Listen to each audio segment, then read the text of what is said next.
All right. Let me plug the joint right quick. Women who like you do this instead of flaking or being late for a date. Again, women who like you, women who are feeling you, women who are genuinely attracted to you. And by attraction, I'm talking about sexual attraction and then some, right? Women who like you do this instead of flaking or being late for a date. Now, here's my caveat. Here's my one caveat before we get into this.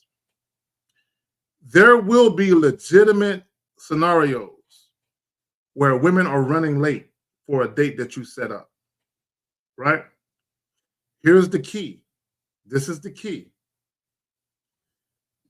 Is that woman respectful and courteous enough to either text you or call you to let you know she's running late?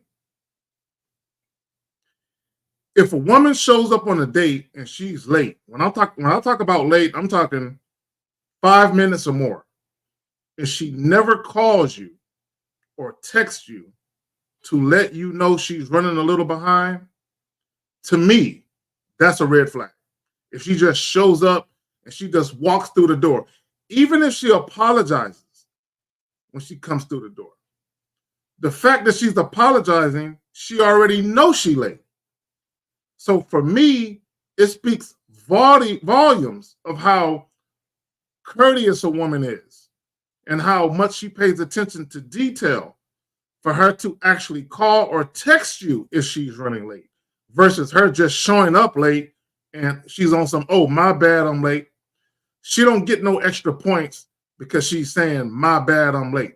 I don't give a fuck about that shit. For real.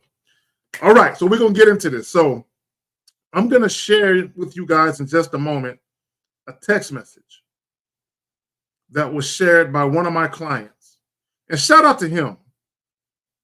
I'm so proud. He's one of my young fellas. I believe he's 25 years old. He's one of my young boys. He on a roll. He's on a roll. I think in the last week and a half, 2 weeks, you know, the text message I'm going to share with you, I think this is the third woman that he hooking up with on a casual sex tip, okay?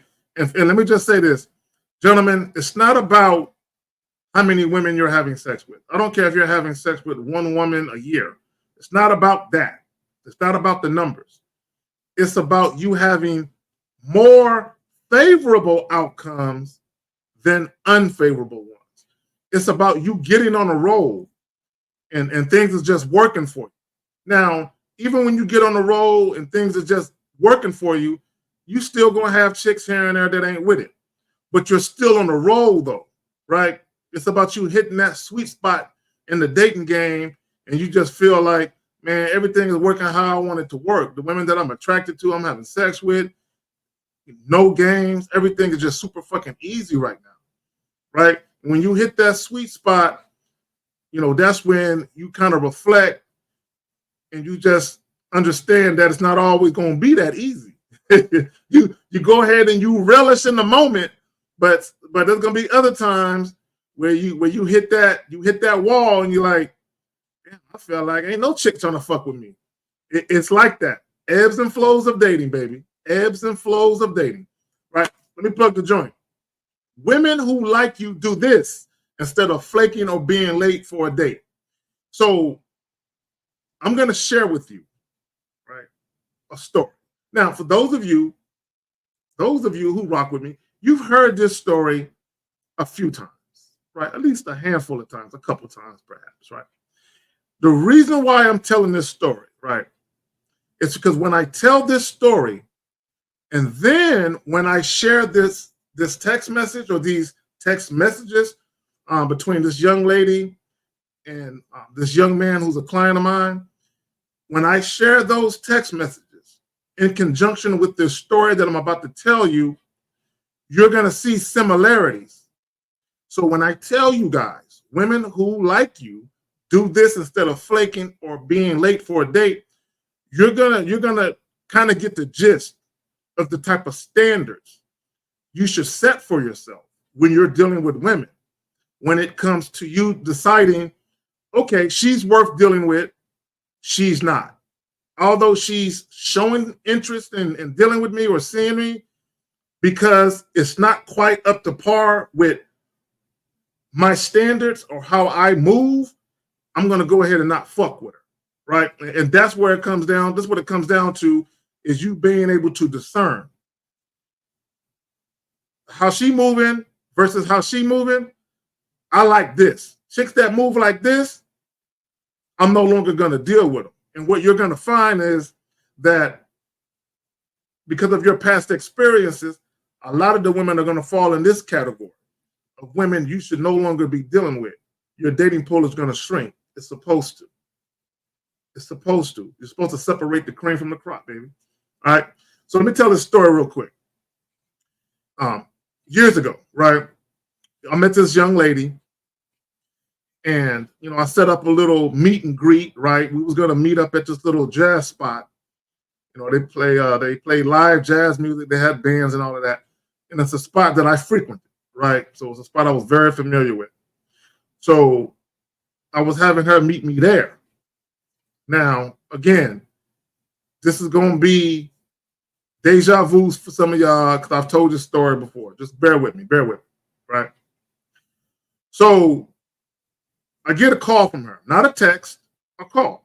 She calls me and she says, hey, I'm on my way, but I can't stay, right? And she tells me that she started her period and she got to rush home or whatever, right? And it could have been a lie. Who knows? It doesn't matter. It's inconsequential to the story, right? And it worked out in my favor anyway, right? So my point is this. So she was en route because she said, I'm right down the street, so it'd make no sense for me to turn around and just go home. Since I'm right down the street, I might as well just show up, greet you, and then I'm going to go ahead and dip. Basically is what she did. So she pulls into the parking lot. She hop out the whip.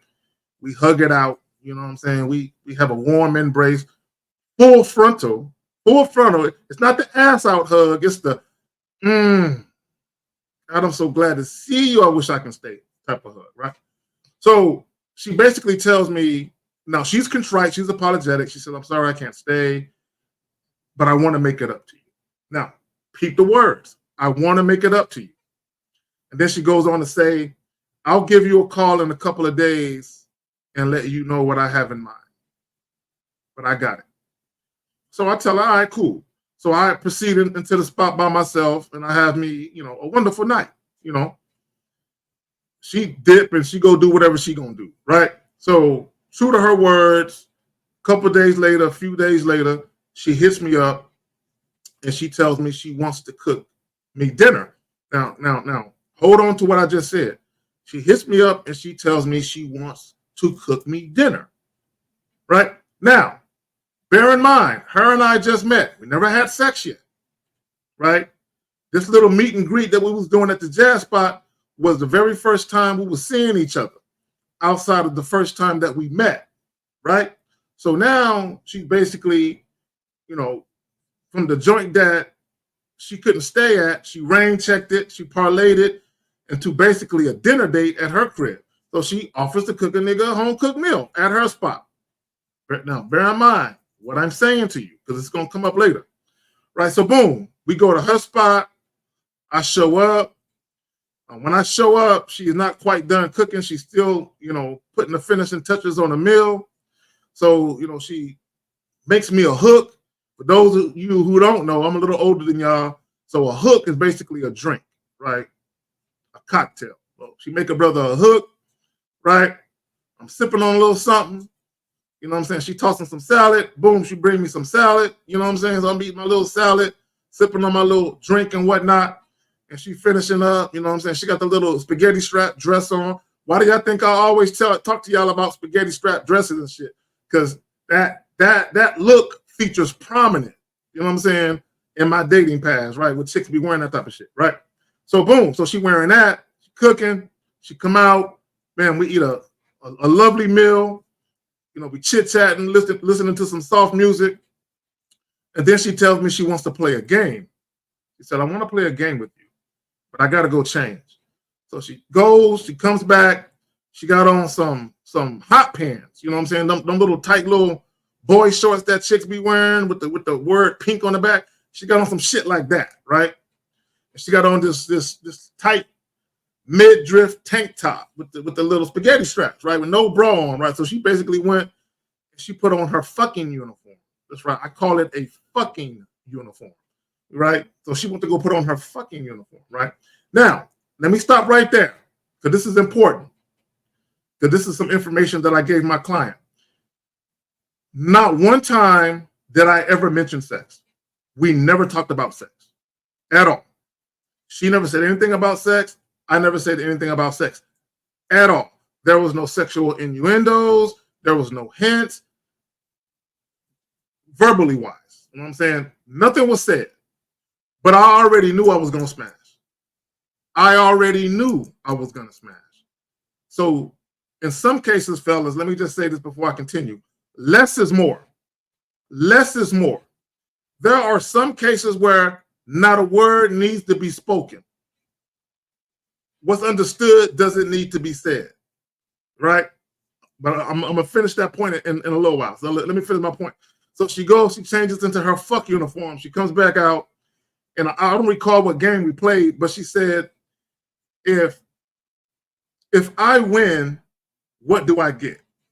Right, this is what she's telling me. What if I win, what do I get? And I said, and I asked her this, what do you want? And then she says, no, you tell me what I get. Let me stop right there. When Steve and I, when we would do the sex talk show Tuesday, 7 p.m. Central Standard Time, by the way, there would be some times where Beautiful, you know, she's one of the female listeners, right? She would come on the phone, and then guys would come on the phone, and we would have basically dating hour, where guys would kind of try to get at Beautiful, but not really. It would be more like role playing type shit, right? So, and one of the things we used to always say that Beautiful would do that guys wouldn't catch is she's throwing you an alley-oop. She's throwing you an alley-oop, right? When a woman is sexually attracted to you, they're not always going to make it obvious, right? It'll be obvious to a guy that's gamed up, but she's really throwing subtle clues. They're not overt. They're very subtle, but it's still obvious. So when I say a woman is throwing you an alley-oop, she's basically saying, I'm with it. She's basically letting you know she wants to fuck without saying the words fuck, without mentioning sex. She just expects you to be experienced enough to get the fucking clue, right? So when she says, no, you tell me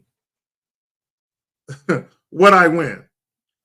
And then, boom, she threw the alley-oop. So I tell her, I tell you what, if you win, whatever article of clothing you want me to remove, I'll take it off. So she goes on to say, whatever article, are you sure? And I'm playing along with it. I said, whatever article of clothing, below my belt or above my belt, you pick. So she smiles. We play this little game. Before you know it, we butt naked. She grabbed my hand, take me to her bedroom. It go down. Now, let me get to this. All right. So the homie is in the blue. She's in the black. So he tells her, good morning. Are you still good for 7 p.m. tonight? Right? So basically, he's confirming the date, which is something that you should always do. Always confirm. Either reach out to her and confirm or have her reach out to you and confirm. But confirm. So she goes on to say, hey, rise and shine. I am, but I'm literally pushing it with my schedule. So I will probably be late because I have a session that ends at 6:15, and I don't think yoga clothes and a messy bun would be proper attire, but I don't want to reschedule because that just feels rude. Yeah, see? Already she a keeper. Already she's a keeper. Already she's scoring points with the way she's communicating, right? She's being courteous. She doesn't want to be rude. She's speaking to this fact. So then she goes on to say, So how about we rain check Copper Canyon, which I'm sure is probably like a bar or something like that. And if you would like to, you can stop by for a drink, maybe something small to eat, and we chop it up for a minute. If so, let me know and I'll give you my address. And if so, 7 works for me still. So basically what she is saying is, in a nutshell, I don't think I'm going to get home, shower, and get dressed quick enough to meet you at the place you selected for our date tonight. How about you come to my place? Stop the show. As O'Shea Duke Jackson would say, stop the show. Guys, right here, I'm telling you right now, when women do this, 99% of the time, they are down to have sex. Most of the time. Now, and I'm going to tell you why. But before I tell you why, let me say this. Just because a woman comes to your house doesn't mean she wants to have sex. Just because a woman invites you to her house doesn't mean she wants to have sex. Just because a woman comes to your hotel room or invites you to her hotel room doesn't mean she wants to have sex.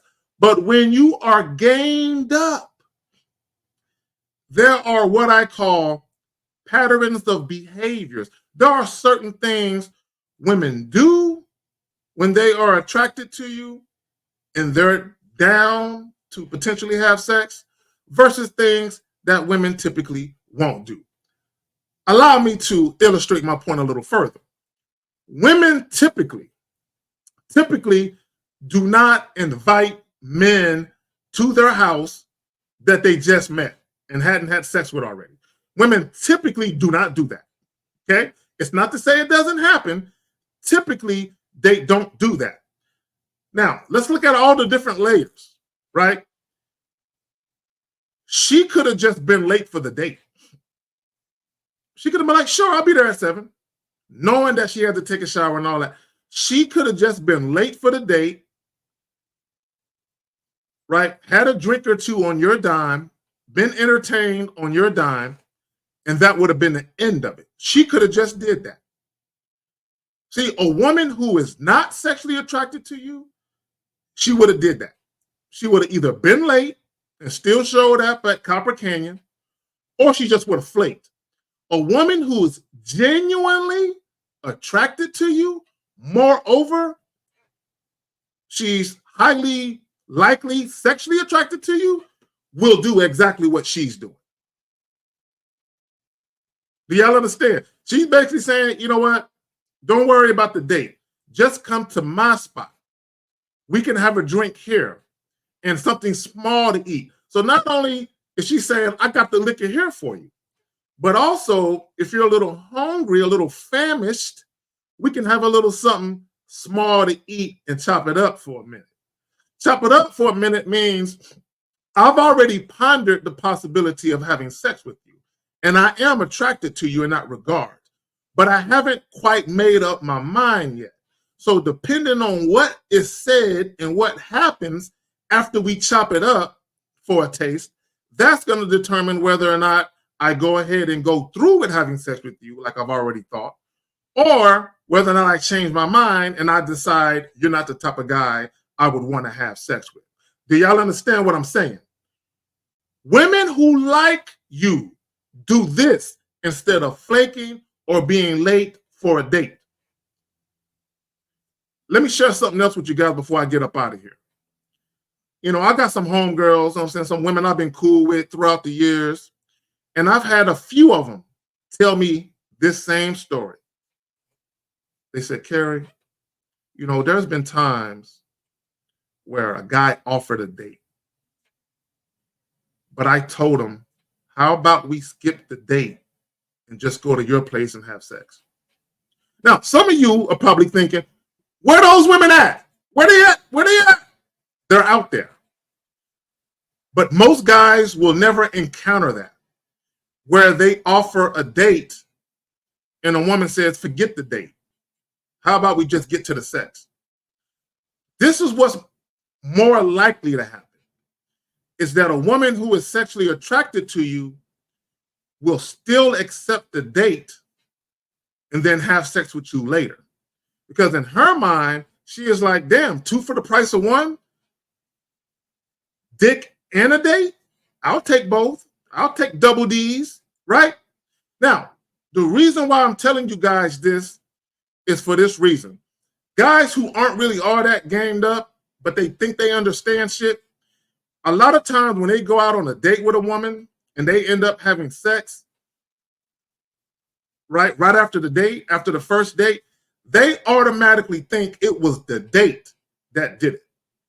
So in their minds, they think, all right, that's going to be my method of operation. I'm just going to offer a date to every woman I'm sexually attracted to. Although I really don't want to do the date, I'm going to offer a date anyway, because out of the last couple of times that I took a woman out on a date, I actually had sex. So it must be, or it must mean that I got to do the date to get to the sex. But what they don't realize is, because they're a little remedial when it comes to game and attraction, is the woman was already sexually attracted to you. You didn't need to do the date. She still would have had sex with you even if you didn't offer it. But because you did offer it, most women aren't going to turn it down. This woman turned it down. Like, we didn't even got to do the date. Just come to the crib. The story that I gave to you guys, she could have easily been like, oh, we can do another date. Maybe we can do this next week. She said, fuck all that. Come to the crib. I got the alcohol here, and I got something for you to munch on outside of me here. You feel me? Women who like you do this instead of flaking or being late for a date.